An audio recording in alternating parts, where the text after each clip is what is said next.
Curso Livre de Humanidades.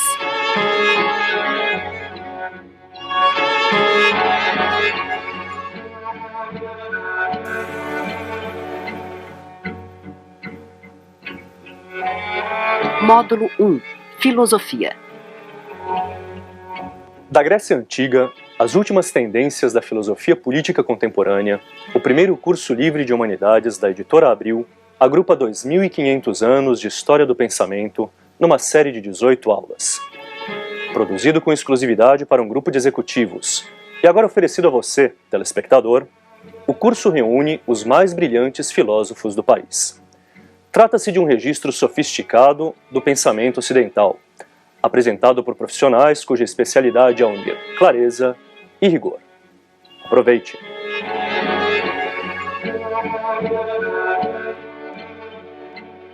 Os caminhos da filosofia. A paixão pelo conhecimento. Com Renato Janine Ribeiro. Vamos tentar, sobretudo, definir o que seria a filosofia em face de outras áreas que também lidam com o saber, com o conhecimento. E a grande diferença que se coloca, quando nós colocamos a questão da filosofia, é entre a filosofia e a ciência. A filosofia é um pensamento basicamente racional. Mas mais nada é um pensamento. A ciência também é um pensamento, ou as ciências são pensamentos. O que será a diferença, então? Podemos até colocar a pergunta um pouco mais complexa, um pouco mais rica, e lembrar que a maior parte das ciências nasceram no âmbito da filosofia. Por exemplo, se pensarmos só os tempos modernos, levando em conta que o que chamamos de ciências começa com a grande exceção e quase única da geometria e da matemática em geral, mas sobretudo da geometria, que vem da antiguidade. As outras ciências, praticamente todas, começam a partir do século XVI e sobretudo XVII. Quer dizer, as ciências que conhecemos, a física nascendo no século XVII, a química no XVIII, a biologia também por aí, a sociologia no XIX, as ciências são obras da modernidade, são produtos da modernidade. E elas todas foram nascendo no âmbito da filosofia. Os filósofos do século XVII, Descartes, Spinoza, o próprio Thomas Hobbes, a quem eu dediquei algum trabalho, foram também físicos. A física era algo que era feita por eles. Alguma dessa física hoje sou estranha. Mas a grande questão hobbesiana de Thomas Hobbes, era provar a quadratura do círculo. O que não sou hoje um pouco esquisito, mas que pode ser lido de outra forma, como dizendo que π seria comensurável, não seria um número irracional. Ou seja, que o lado, vamos dizer, o diâmetro do círculo e a circunferência seriam comensuráveis. Coisa que qualquer um de nós aprende já nos primeiros anos de estudo que não é verdade, que não é impossível. A gente começa a fazer aquela divisão de π3, 14, 15, etc. Isso nunca termina. Hobbes achava que deveria terminar. Há uma explicação técnica que eu vou poupar a vocês, mas enfim, é uma discussão. Não, então não vou poupar. A explicação técnica é... o círculo é uma construção humana, é uma construção artificial. Se ele é uma construção artificial, como todas as outras figuras da geometria, ele não pode ser contraditório consigo próprio, não pode ser inconsistente. Será inconsistente o círculo se, vamos dizer, o diâmetro e a circunferência forem incomensuráveis, se um não seguir a mesma medida que o outro. Portanto, tem que ser comensuráveis, portanto, a conta teria que chegar a um resultado final, o que não chega, o que não dá certo. Então, nós temos essa discussão importante em que autores que às vezes ficaram conhecidos na filosofia por outro lado, por exemplo, Thomas Hobbes é conhecido pela filosofia política, não pela sua física. Descartes é conhecido mais pela dúvida, pela meditação, pelo discurso do método, do que pela sua física. No entanto, esses autores todos tiveram uma contribuição muito importante na gestação das ciências, sobretudo dessa primeira grande ciência moderna, que é a física. Ora, isso vai trazer outras derivações. No século XIX, a sociologia vai nascer da filosofia. Se pegamos Augusto Comte, por exemplo, ele é um filósofo e é também, provavelmente, o criador da sociologia. Então, por um lado, a filosofia funciona como uma espécie de porta de origem de várias ciências. Por outro lado, essas ciências se caracterizam por traços são totalmente diferentes e conflitantes com o que chamamos de filosofia, pelo menos hoje. Eu vou desenvolver isso, mas só para colocar de início. Uma ciência, de modo geral, se procura, não digo exatamente refutar o que há antes, porque é um pouco complicado refutar Aliás, refutar talvez não seja tão complicado, porque é difícil você provar que algo é verdade. A ciência hoje praticamente desistiu de provar que alguma tese é verdadeira. O máximo que ela pode enunciar é que uma tese pode ser refutada em determinadas condições. Mas afirmar que uma tese é verdadeira, provar a verdade dela, é uma coisa tão provisória que não é uma prova. Nós lidamos então com o último resultado online, poderíamos dizer, de uma determinada pesquisa, ou com os últimos resultados até mesmo conflitantes entre si. Mas uma prova de verdade, uma prova que tem uma consistência maior, o cientista praticamente desistiu disso. Ele sabe que outras interpretações, outras leituras mais acuradas poderão vir à luz. Então, nesse sentido, há na ciência uma importância muito grande do último resultado, ainda que esse seja provisório. Isso nós notamos na importância extraordinária que tem na ciência os periódicos. Revistas científicas, journals, nascem e crescem com uma velocidade enorme. São milhares os periódicos científicos em inglês hoje de alto nível. Se vocês entram num portal de periódicos de uma universidade americana ou que a CAPES disponibiliza no Brasil, vocês veem que são 6, 7 mil periódicos de qualidade. E esses periódicos estão renovando o tempo todo a informação. Em filosofia você praticamente não tem isso. Se for ver a importância da publicação periódica, imediata, recente na filosofia e na ciência, é totalmente diferente. Na filosofia, ao contrário. Para nós interessam, em grande medida, os clássicos. Nós, então, estamos lidando com um corpus de autores que se inicia 2.500 anos atrás, que continua válido. Claro que esses autores mudam um pouco de figura. Há autores que desapareceram por uma época, que ressurgiram. Por exemplo, durante toda uma parte da Idade Média, nem sequer Aristóteles era lido, que é um dos filósofos mais longevos, um dos filósofos de reputação mais estável, de permanência mais constante no cânone. Há outros autores que sumiram do cânone, ou que são conhecidos menos, ou que são um conhecimento, vamos dizer, mais ou menos discreto, de quem está dentro. Plotino é um exemplo desse. Não é um dos autores mais conhecidos, tanto que muita gente pensa que é Platão, mal pronunciado o nome dele.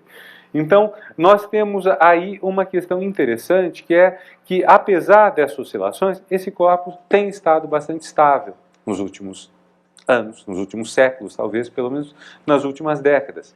E, ao mesmo tempo, nós temos uma consciência que vem sobretudo do século XX, que nada nos permite dizer, por exemplo, que Aristóteles refutou Platão, que Nietzsche deu cabo de Hegel, ou em outras palavras, nada nos permite dizer que haja na filosofia aquilo que há na ciência, ou aquilo que nós espontaneamente almejamos que qualquer prática de saber nos traga. Ou seja, qual é a última visão?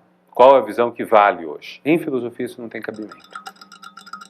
E é este o sentido de nós termos um curso sobre vários autores, porque se nós quiséssemos saber só o resultado online, nós não teríamos esses vários autores, nós teríamos temas.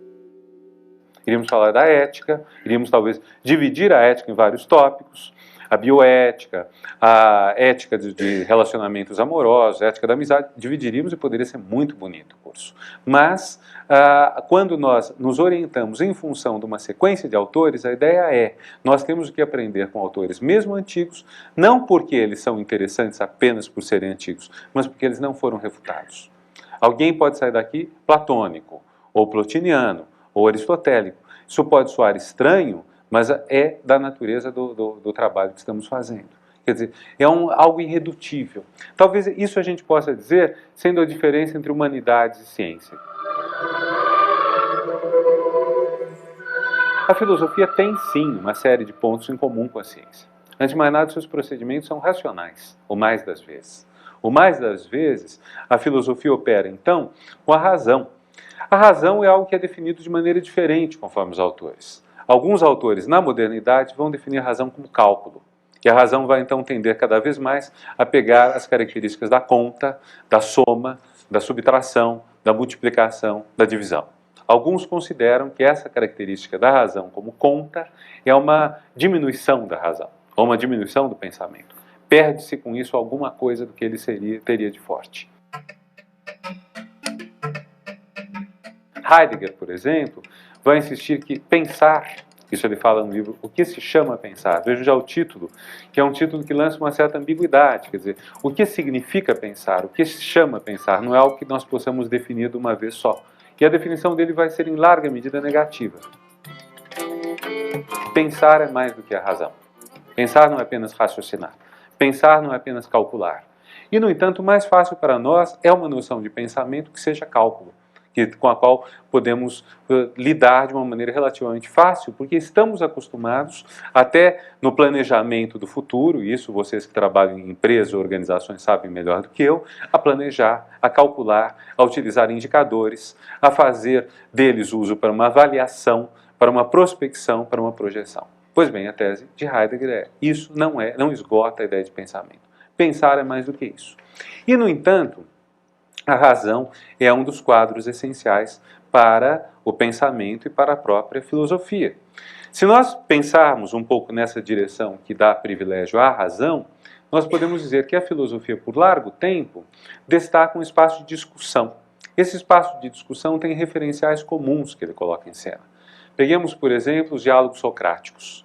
Lembremos que o primeiro autor relevante, o primeiro autor destacado da história da filosofia é Sócrates. Claro que nessa altura podem dizer, bom, mas há todos os pré-socráticos. Mas o próprio nome pré-socrático indica que eles, infelizmente, passaram a ser conhecidos muito mais pelo que vem depois do que por eles próprios. Então, esse grande autor, que não é um autor, porque não escreveu nada, esse grande autor que nos deixou basicamente palavras trocadas, diálogos, que foram postos por escrito por seu discípulo Platão, por alguns outros também, mas sobretudo o mais conhecido deles é Platão. Esse grande pensador tem então como suposição que do diálogo algo vai nascer, que o diálogo é a forma por excelência do pensamento filosófico. Isso significa uma série de ideias interessantes. Primeiro, a ideia de que embora haja um personagem que porta o nome Sócrates, que então, de certa forma, tira a moral da história, que geralmente leva vantagem nos debates discursivos, embora tudo isso seja válido, nós temos também a expressão dada aos que contradizem Sócrates, aqueles que divergem dele. E esse diálogo é de tal ordem que até aquele que está numa posição subalterna na sociedade grega, o escravo, também é dotado de razão, também é capaz de dialogar. Também pode, através de perguntas e respostas bem colocadas, chegar a resultados importantes da geometria. Há, portanto, no diálogo uma certa igualdade. Há, portanto, no diálogo entre os interlocutores um reconhecimento de importância recíproca.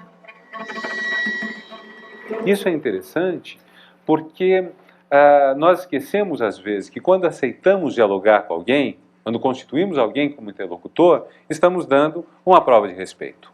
Nós podemos manipular, podemos tentar seduzir o outro no discurso, podemos utilizar algum tipo de golpe baixo no diálogo, mas apesar disso tudo, há uma ideia interessante que é a ideia da igualdade, a ideia da aceitação da interlocução. Quer dizer, no momento que eu aceito o outro como interlocutor, eu estou dando a ele uma importância grande. Há um momento da história romana, antiga, em que os plebeus brigam com os patrícios, com os nobres, e se retiram para um monte onde fazem uma das primeiras greves da história, provavelmente. Recusam-se a servir à nobreza romana.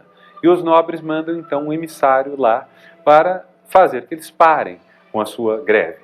E é muito interessante porque o emissário tem um longo discurso racional explicando que eles, como plebeus, como incultos, não têm uso da razão. Uma coisa muito contraditória, porque se você usa a razão para provar a eles que eles não têm razão, você está reconhecendo-os como interlocutores e está reconhecendo que eles têm a razão. Portanto, é óbvio que a fala do Patrício dá em nada. Quer dizer, dá totalmente errado, porque o modo pelo qual ele está lidando com os outros, que poderíamos até aparentar um pouco ao diálogo socrático, remotamente, contradiz o conteúdo que ele está dizendo. Então, nesse primeiro grande autor, não autor da nossa tradição, que é Sócrates, nós temos já essa coisa muito interessante, que é que a forma com a qual ele trabalha é tão, ou quem sabe mais importante do que o conteúdo. Nós podemos esquecer o que Sócrates diz sobre o belo, sobre o amor é difícil esquecer, porque o Banquete é um belo livro que foi extremamente influente na formação da nossa cultura, mas nós podemos esquecer o que ele diz da coragem, mas a ideia do diálogo é uma ideia que ficou.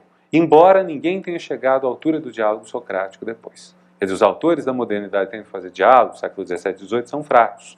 Mas essa ideia de que existe um diálogo acabou valendo, se não dentro da obra como forma repetida por outros autores, como uma relação que nós temos entre nós, que um filósofo estabelece com o outro. É como se a desigualdade fosse temporária, é como se a desigualdade fosse secundária. Ela existe, mas o essencial é essa participação de todos em algo que é universal, em algo que tem a ver com a razão.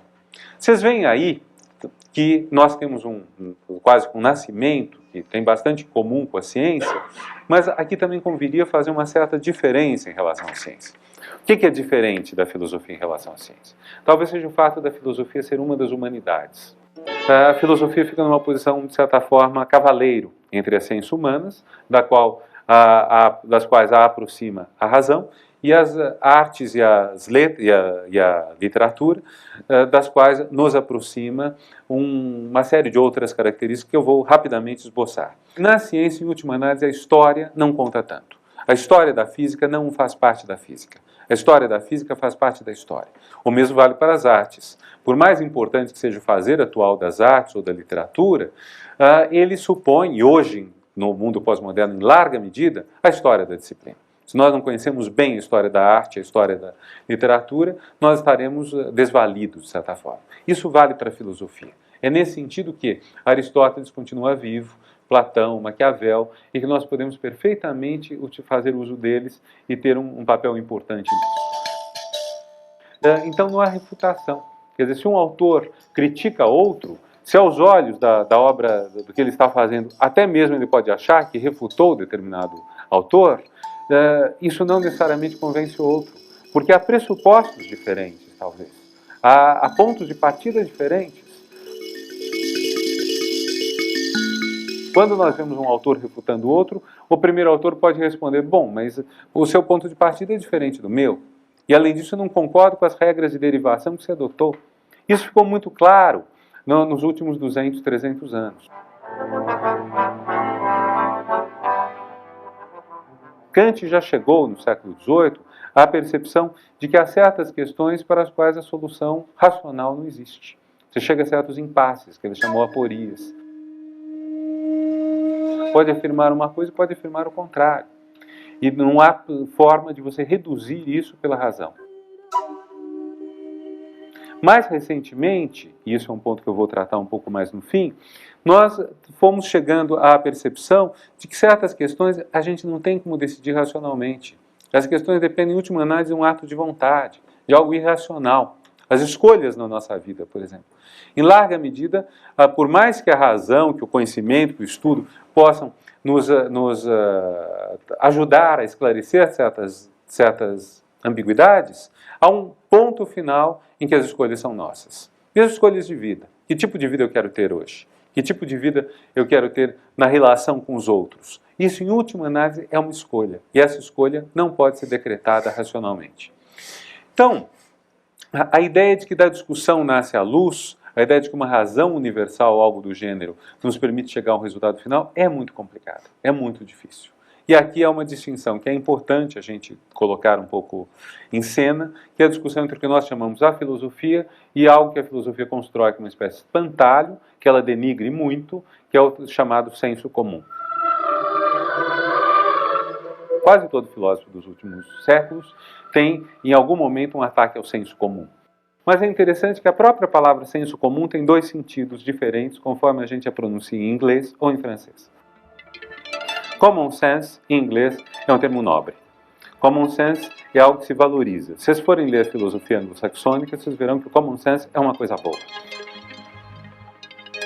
Não está longe, que em inglês fala common sense, do que nós chamamos nas línguas latinas o bom senso. Não está longe. O common sense é, então, um equilíbrio que indica que a sociedade pensa mais ou menos do mesmo modo, por isso que é um senso comum, entre várias pessoas, é uma comunidade de pensar, e isso é bom, ou pelo menos aceitável. Em francês é o contrário.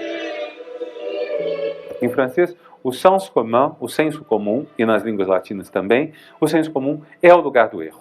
Existe muito erro por aí, e ele se contrapõe exatamente ao bom senso. Eu diria, o common sense em inglês é prático, o senso comum em francês é teórico. É racional, é científico. Então, tudo isso repercute nessas duas expressões. Quando nós falamos em common sense, que seria, vamos dizer, o que a pessoa não treinada pensa ou acha, em inglês, isso pode ser bom porque pode expressar uma prática inteligente.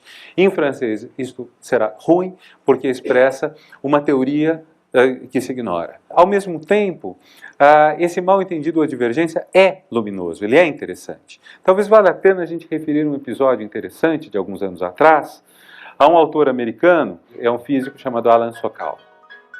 E Sokal, numa conversa que era amistosa, mas áspera, se é que é possível ser as duas coisas ao mesmo tempo, ele, num certo momento, pergunta: qual visão vocês acham melhor da Terra? Quer dizer, a Terra é redonda ou a Terra é um disco sustentado em cima de uma tartaruga? E a resposta que foi dada a ele eu achei fabulosa. Alguém disse: mas esses dois discursos não falam da mesma coisa. E é esse o ponto de que os discursos às vezes são irredutíveis um ao outro. Quem que diz que a Terra é um disco em cima de uma tartaruga? São povos pré-modernos. Nenhum deles está pretendendo lançar uma aeronave no espaço, nenhum deles está pretendendo a circunnavegação do globo, nenhum deles está pretendendo algo que é o que a ciência moderna vai escorar. Ou seja, um conhecimento das coisas como são com vistas a agir sobre as coisas. O tipo de ação, ou melhor, o tipo de ação que alguém que acredita na tartaruga, segurando o universo e causando por isso os terremotos quando ela oscila um pouco, quem acredita nisso é porque, se ele quer intervir no universo, vai ser pelo que nós chamamos de práticas mágicas. Então não se está falando da mesma coisa. Se eu disser que a leitura da Terra redonda é mais acurada em função de determinados critérios que nós esperamos, que nós valorizamos. Mas o índio ou o outro povo que acredita numa outra visão do universo, para os objetivos dele, provavelmente a sua leitura é mais acurada. Se você introduzir esse mundo desencantado da Terra redonda, da latitude, da longitude, etc., você inviabiliza a magia dele, e que talvez seja uma magia eficaz, além do mais.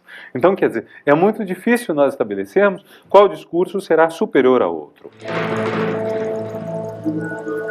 Há uma ideia forte de constituir valores universais. Vamos dizer, talvez uma mudança importante dos valores universais no século XX tenha sido que se parou de pensar que os valores universais estão no começo, estão no ponto de partida, e se começou a pensar que eles podem estar no ponto de chegada. Isso é uma mudança fantástica.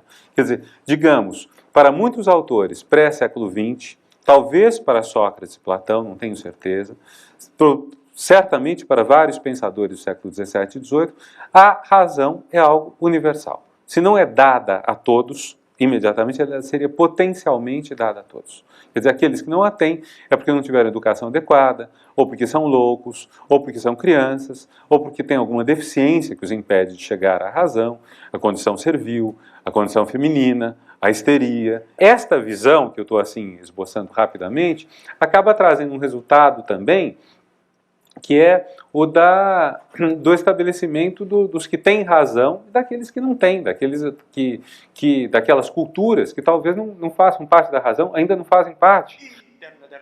Quando nós falamos de pensamento primitivo, ou, aliás, quando Lévi-Brühl, no começo do século XX, fala em mentalidade primitiva, vejam o termo, não é nem pensamento, é mentalidade, é uma coisa tosca. E a primitiva, que é um termo depreciativo. Veja que Lévi-Strauss, que tem com Lévi-Brühl metade do nome em comum, quando ele escreve um livro para tratar de um assunto parecido, ele chama de O Pensamento Selvagem. Mentalidade ele transforma em pensamento, dá uma ascensão, e primitivo ele transforma em selvagem, que é também uma valorização. Mas do ponto de vista daqueles que consideram que há uma mentalidade primitiva, ou que há uma condição histérica à qual tendem as mulheres, ou uma limitação dos africanos para pensar, como dizem aqueles rapazes americanos que falaram na curva do sino uns 10 anos atrás, para quem os negros seriam muito bons realmente para dançar, para fazer esportes, mas não para pensar. Quer dizer, quando há esse tipo de viés, o ponto que nós estamos tendo é que algo está sendo apresentado como universal, que é praticado, na verdade, por poucos, os brancos de idade adulta, do sexo masculino, mas que valeria para todos. Isso é, por extensão, que vamos chamar de etnocentrismo. Quer dizer, determinados valores são impostos a todo mundo. Uma coisa importante no pensamento universal, dos valores universais no século XX, é sair-se disto e se pensar em valores universais que estejam no ponto de chegada e não mais no ponto de partida. Como nós vamos construir valores que sejam, de alguma forma, universais? Quer dizer, esses valores não estão dados como universais. Eles serão construídos pelo diálogo. O esforço de Habermas vai nessa direção. O trabalho todo de Sérgio Rouanet na cultura brasileira e mais além vai nessa direção. O universal, então, não é algo que nós aprendemos, é algo que nós fazemos. O universal é um valor.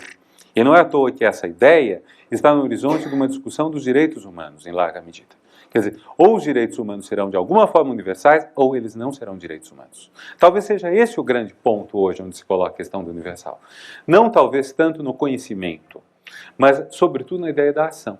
Quer dizer, como podemos ter valores que valham para todo mundo? Como podemos estabelecer, por exemplo, que a igualdade entre os sexos não é apenas um valor ocidental tardio, mas é algo que nós consideramos dever valer também no mundo islâmico. O que se torna particularmente complexo quando vemos a situação extremamente delicada dos Estados Unidos redigindo constituições para o Afeganistão, agora para o Iraque, e tendo o problema assim, de como vão fazer valer os direitos humanos em países nos quais vários princípios tradicionais negam à mulher a igualdade com o homem. Para não dizer problemas que surgem no quadro das Nações Unidas, etc. Esse é o ponto importante. Como construir valores que sejam universais? Se nós vamos considerar hoje que o mal-entendido é fundamental, que a dificuldade de construir o universal não é apenas episódica, mas é de base.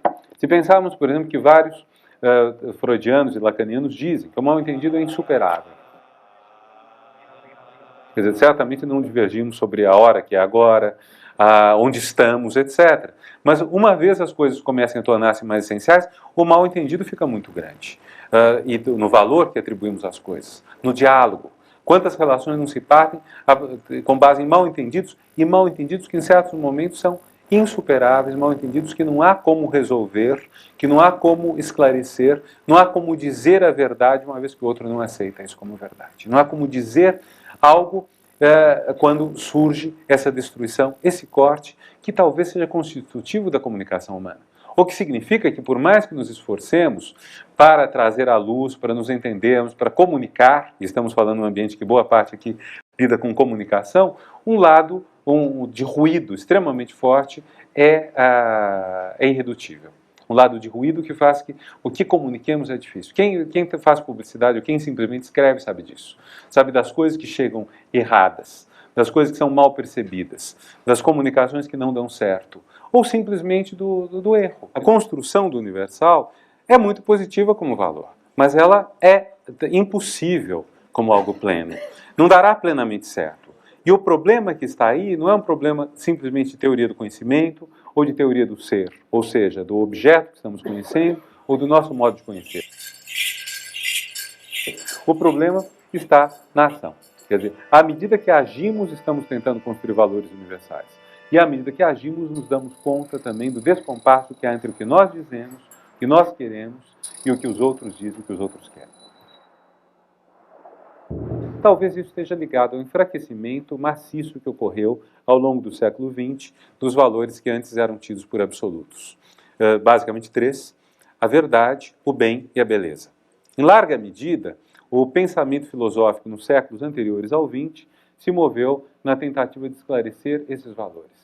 Gloria in excelsis Deo. O que é a verdade? Ou seja, como a teoria do conhecimento se encontra com a teoria do ser. O que é a verdade, seja no tocante à física, à química, aquilo que serão depois ciências, seja em relação a algo mais amplo que é o ser, que é o domínio da ontologia ou da metafísica, se quisermos falar em linguagem propriamente filosófica. Ou o que é o bem? Qual a ação correta, qual a ação boa? Vejam o corte radical que o século XVIII vai operar nisso. Um corte que devemos, talvez, em larga medida, a Kant. Antes do século XVIII, a palavra ateu, quando ela era utilizada, ela não designava simplesmente alguém que não acreditasse em Deus. Muitos dos assim chamados ateus no século XVII, mesmo no XVIII, acreditam em Deus ou dizem acreditar. É o caso de Thomas Hobbes, o autor que eu estudei. Mas Thomas Hobbes é chamado de ateu e, no entanto, vocês leem a obra dele, ele crê em Deus. Mas o que ele nega? Ele nega que haja um inferno entendido como espaço de punição daqueles que livremente escolheram o mal. O inferno, para ele, é o lugar de uma segunda e definitiva morte, então não é uma permanência eterna dos que estão sofrendo, o que alguns já consideram que é um alívio muito grande para os maus, portanto já um sinal de ateísmo grave da parte dele. E além disso, os que vão para o inferno, os que sofrerão a segunda e definitiva morte, sofrerão isso, serão não porque eles escolheram livremente o mal, uma vez que para Hobbes não há livre-arbítrio. mas porque eles foram determinados desde toda a eternidade a agir daquele modo. Então ninguém é culpado. Não há culpa. Quer dizer, isso daí, apesar de vir junto com toda uma teoria de Deus, com todo um discurso sobre Deus, é considerado ser ateísmo. E por quê? Porque, basicamente, há algumas homogeneidades, não exatamente iguais, mas há uma certa convergência numa ideia de bem que, em larga medida, no pensamento do século XVII e XVIII, coincide com o bem da religião. A grande novidade vai ser quando vai se colocar a questão: e se nós pudermos enunciar uma ética independentemente da revelação divina? E se, em vez de nós construirmos na filosofia uma ética de base racional, mas que repete a ética revelada, se em vez disso nós tivermos uma ética que prescinda, que dispense a revelação? Vai ser essa a questão. Kant vai dar um passo gigantesco para isso quando propuser uma regra extremamente simples, mas ao mesmo tempo extremamente rica. Terá valor universal, quer dizer, quando eu ajo, cada ato que eu pratico, eu estou proclamando implicitamente ao cometê-lo que ele tem validade universal. Então, por exemplo, nesse caso, não preciso mais ter leis enunciadas pelo Estado ou decretadas por Deus. Se eu decido furar o sinal vermelho, eu estou implicitamente proclamando que todos têm direito a furar o sinal vermelho, ou seja, o meu risco de ser morto nas próximas horas aumenta tanto que, então, é mais prudente, é mais correto, é mais ético da minha parte eu enunciar que só no sinal verde eu tenho esse direito. E por aí vai. Essa universalidade da regra, que é bem mais complexa do que isso, mas que tem nesse ponto o seu cerne, é muito interessante porque é a primeira grande realização no sentido de construir-se uma ética sem a base na revelação divina. É uma ética que o ser humano ele próprio pode decretar. Ele pode legislar e ele pode, com base nisso, funcionar. Agora, com isto, nós podemos também ter divergências sobre os valores. Nós podemos chegar a uma sintonia cada vez mais fina dos valores, podemos tornar a coisa mais complexa. Com isso, o valor absoluto muda um pouco de figura. Também na questão do bem. Na questão da verdade, eu já tinha comentado no início que a ciência hoje não prova, ela quando muito refuta. Mas provar positivamente não se pode dizer. A beleza também é outro ponto, que mudou muito ao longo do século XX. Aliás, já desde o século XIX, ninguém hoje faz uma estética seriamente a partir da ideia de beleza. Teoria estética lida com arte, mas não com a beleza. A beleza ficou tão ligada a uma representação que, enfim, pode ter um excelente pedigree, vindo da secção áurea dos gregos, vindo da beleza clássica, pode ter tudo isso, mas ela não dá conta da arte do século XX. Nós entramos numa exposição, a maior parte do que nós vamos ver não entra nos cânones da beleza. Nós podemos ver outra coisa, mas que é belo, o belo acaba funcionando mais para o kitsch do que realmente para obra de arte de qualidade. Então, esses três valores absolutos com os quais há tanto tempo se lidou, eles foram extremamente enfraquecidos ao longo do século XX, sendo que começando já, talvez, em certa medida, no XIX. No caso da beleza, na prática das artes, é muito visível. Desde, pelo menos, o impressionismo, a coisa começa a entrar em xeque. Ora, isso vai trazer uma série de mudanças interessantes para o nosso pensamento. Quer dizer, essa decadência do absoluto vai ser complicada. Quer dizer, ela vai causar não poucos dramas pessoais. Quer dizer, é claro que para a nossa vida seria mais fácil termos pontos de referência absolutos. Seria mais fácil termos certeza de quais os caminhos que devem ser trilhados. Na conduta pessoal, até algumas décadas era assim. As pessoas se vestiam padronizadamente, as pessoas cresciam padronizadamente, casavam padronizadamente, traíam padronizadamente e morriam padronizadamente. Tudo isso acontecia. Desde um tempo, esses percursos se tornaram extremamente carregados de risco. As pessoas podem, no momento da vida, fazer inflexões que podem causar dor a elas ou a outras, e isso, no entanto, não é mais algo que possamos dizer que viola o cânone, viola o absoluto, viola a verdade, o bem, ou sendo houver a beleza. Então, agora, nesse ponto, as contribuições dos pensadores da passagem do 19 para o 20 foram notáveis. Nietzsche, Freud e Marx. Ou digamos, Marx, Nietzsche e Freud, se quisermos colocar na ordem de data. Os grandes autores que, de alguma forma, desmascararam as bases da nossa ação. Marx mostrando como muito da ação que consideramos livre tem por base interesse de classe. Freud mostrando que muito do que, pelo menos na leitura inicial de Freud, hoje a coisa é mais complexa, mas mostrando que o sexo desempenha, para muito do nosso discurso consciente, o papel que a economia desempenha como causa ou como base na explicação de Marx. Nietzsche radicalizando essa perspectiva, em termos da própria moral ter como base algum tipo de ressentimento. Esses autores tiveram um papel tão notável na crítica às ilusões que nós teríamos, que a partir deles nós ficamos, de certa forma, sem bússola. Ou com bússolas mais complicadas, bússolas às vezes em conflito entre si, quer dizer, bússolas loucas, enlouquecidas, talvez andando muito perto do polo magnético, talvez tenhamos chegado ao polo norte magnético e por isso as nossas bússolas enlouqueceram e nós estamos mais ou menos fadados a procurar caminhos que são mais difíceis. Esse fato de nós perdemos a ancoragem numa razão que nos dissesse o universal ou numa revelação que nos proclamasse o que é devido, isso não quer dizer necessariamente que esteja triunfando o irracional ou a destruição. Houve, de fato, num certo momento do século XX, um avanço extraordinário de forças que foram lidas como irracionais e destrutivas. Me refiro especificamente ao nazismo e às suas formas. Que são, vamos dizer, dentro do século XX, século que começa sob a luz do progresso e termina na crença do progresso, são talvez uma excrescência, talvez um grito terrível, algo que é difícil de entender e que nós tendemos hoje a considerar que felizmente foi ultrapassado, mas não sabemos ser. Até porque muito desse horror graça em partes do mundo. Graçou na África, esteve presente ou está ainda nos Balcãs, em muitas partes esse horror esteve ou está presente e às vezes Auschwitz entra na casa da gente. Às vezes o horror passa a estar na relação com as pessoas mais próximas. Apesar disso tudo, o que nós passamos a ter de importante nessa ideia essa ideia de que os valores absolutos foram se enfraquecendo, é uma certa ideia que aparece já em Nietzsche, que é um excesso da vida sobre a teoria. É como se a vida tivesse sempre um superávit em face da teoria. A teoria não dá conta dela. Ou que a ação tenha um excesso sobre os condicionantes. E acho que esse excesso que a obra tem sobre os condicionantes, que a ação tem sobre o que a cerca, que o novo tem sobre o passado, e isso é um ponto muito importante. Quer dizer, nós estamos num momento em que há uma tensão muito grande a isso. Nós não sabemos o que é esse excesso.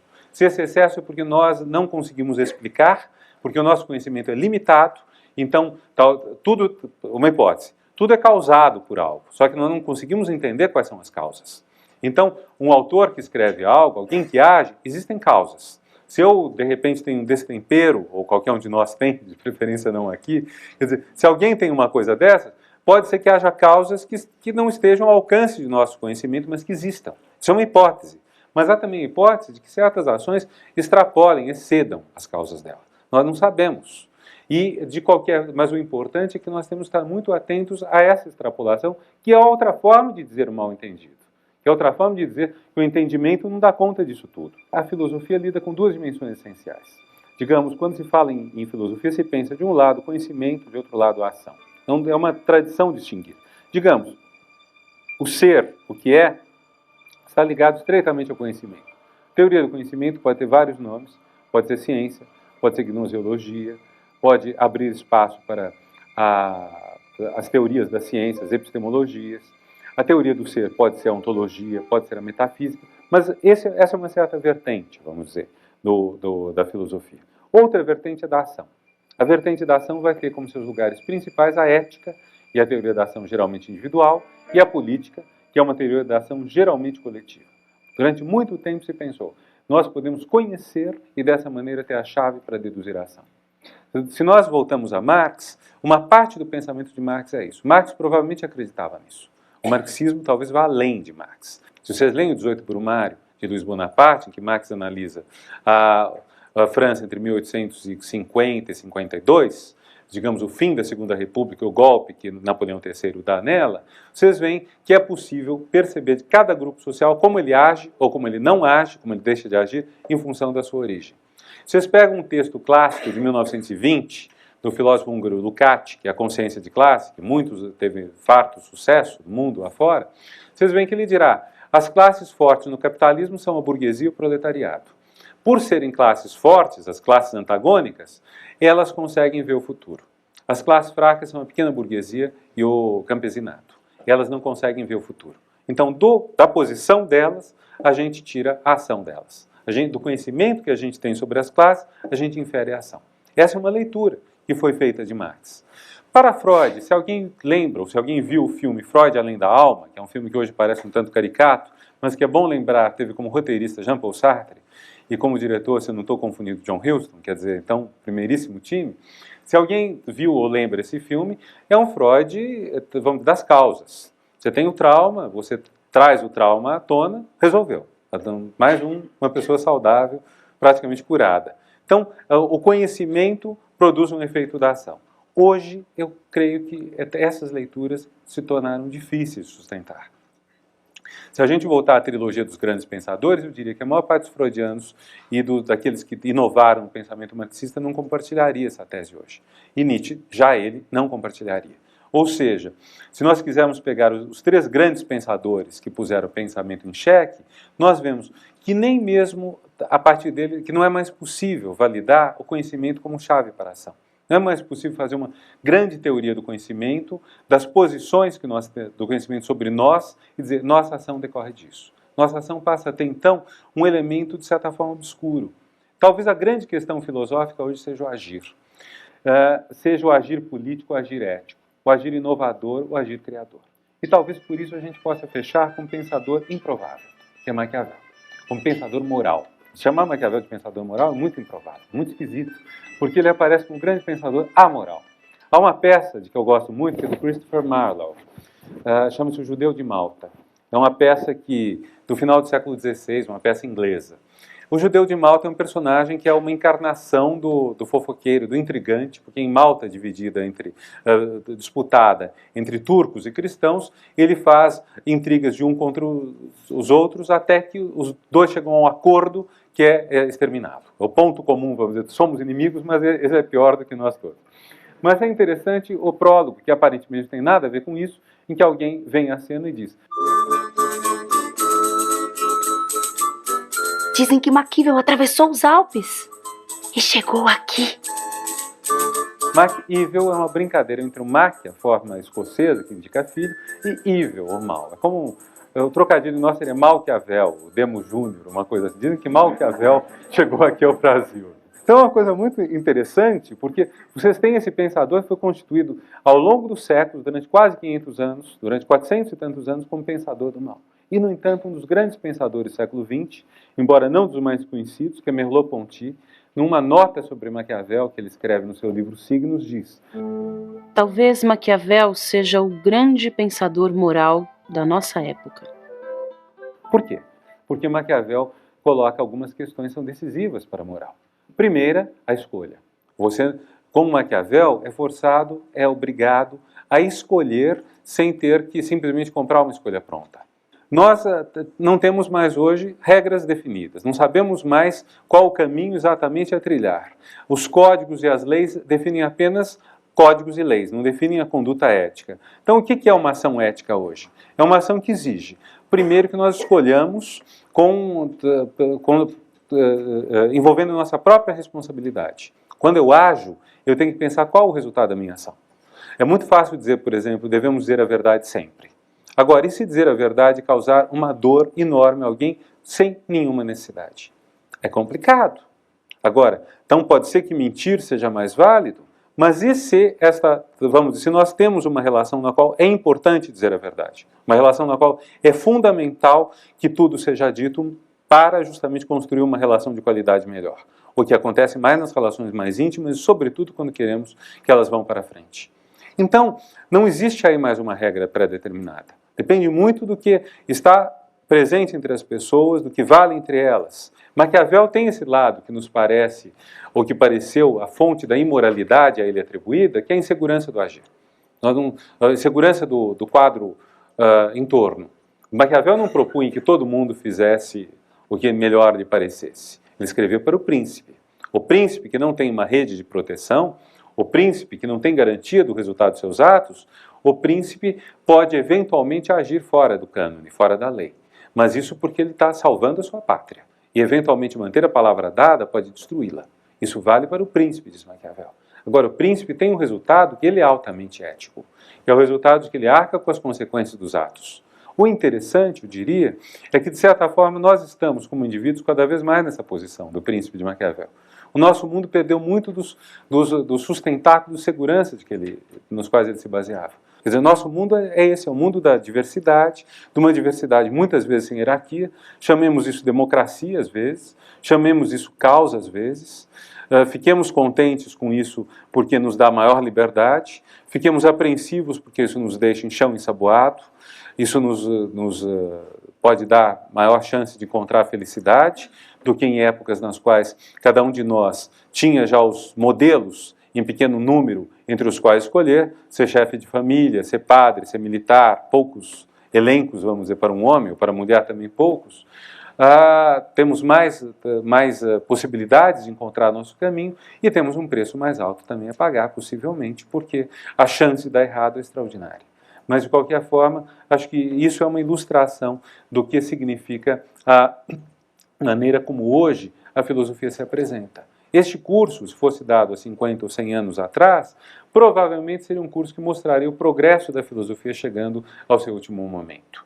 Então, o interesse em ler Aristóteles, Platão, etc., seria um interesse genuíno, mas seria um interesse interna corporis. Seria um interesse que, de forma alguma, diria, eles são válidos. Hoje nós não podemos ler a filosofia sem pensar nessa irredutibilidade. E esse é o ponto interessante, porque eu creio que todos vocês têm uma formação científica em maior ou menor grau. Eu acho que é interessante, então, levar em conta que vocês vão estar em contato com um pensamento que é altamente racional, mas que não compartilha com a ciência essa ideia de que, de alguma forma, nós cheguemos a um resultado, a uma conclusão, a uma consequência, a um acordo, a nada disso.